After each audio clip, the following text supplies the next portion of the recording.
All right, so when it comes to factoring, when we have polynomials that have no value in front of the x squared, we refer to these as monic polynomials. And a monic polynomial simply has a leading coefficient of 1. And so all of these are 1x squared. And when we have monic polynomials, it is much simpler to factor, and we simply look for the numbers whose product is our constant term and whose sum is the coefficient of our x term. So in this case, we know that 6 times 1 is 6, and 6 plus 1 is 7. Similarly, we know that x plus 1 times x plus 1 is our factors for number 2, because 1 times 1 is 1, and 1 plus 1 is 2. And then for number 3, we get minus 5 and plus 2, because negative 5 times 2 is negative 10, and negative 5 plus 2 is negative 3. Our focus today is really going to be more on the ones that are non-monic, so the leading coefficient will no longer be 1. In order to best understand that, we're going to start by reviewing multiplication. Now remember, when we multiplied, one of the methods we used was called the box method. And with the box method, we would take the polynomials, the binomials, and we would write one along the left side and one along the top.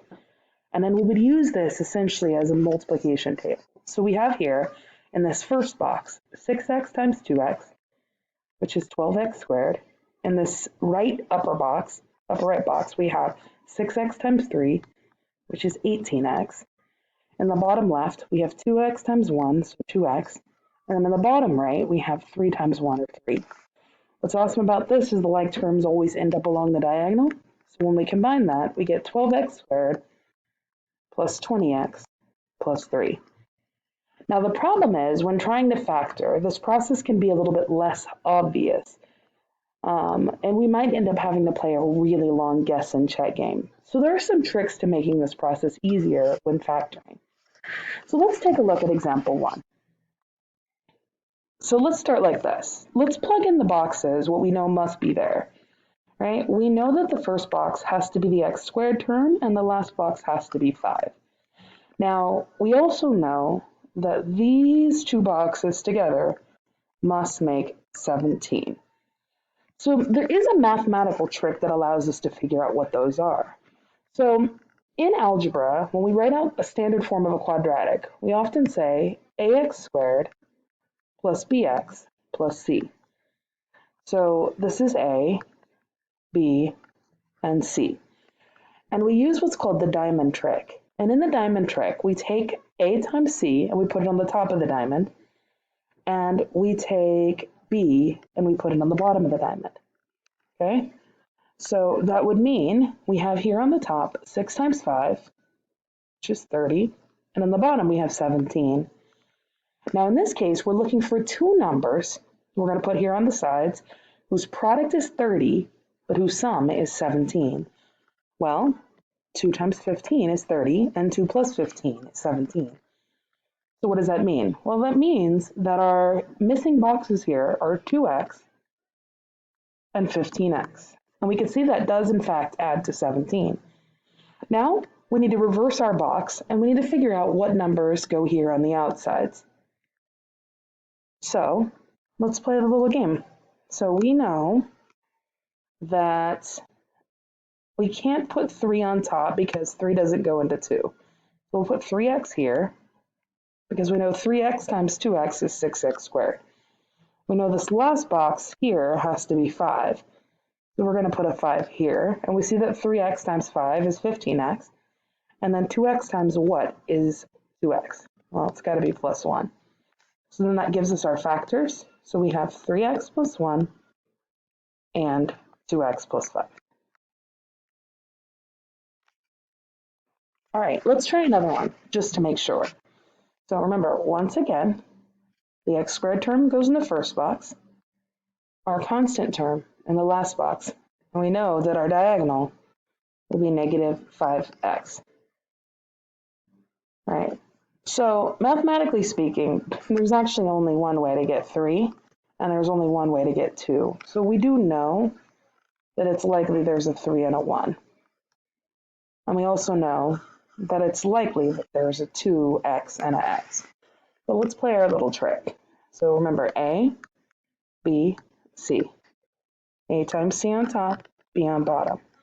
A times C is 6, B is negative 5. We need two numbers whose product is 6, but whose sum is negative 5.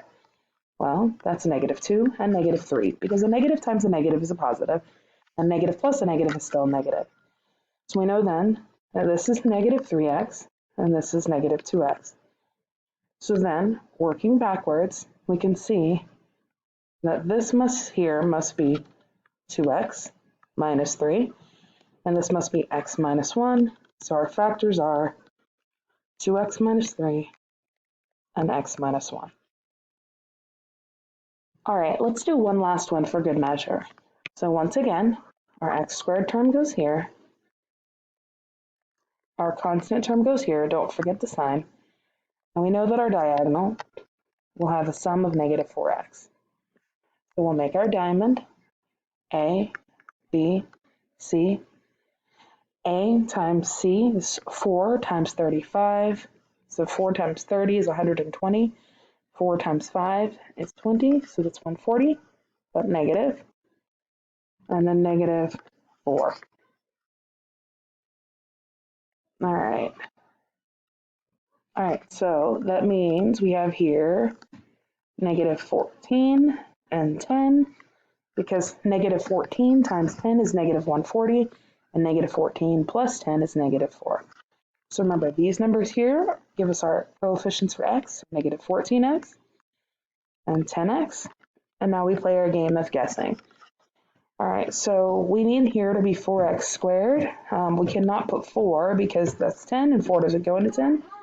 So 2x and 2x.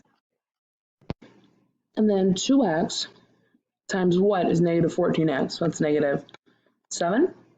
And then 2x times what is 10x? So that's 5. So our factors are 2x minus 7 and 2x plus 5. All right, now it's your turn to go ahead and try. So delta math factoring number 2. Get to it.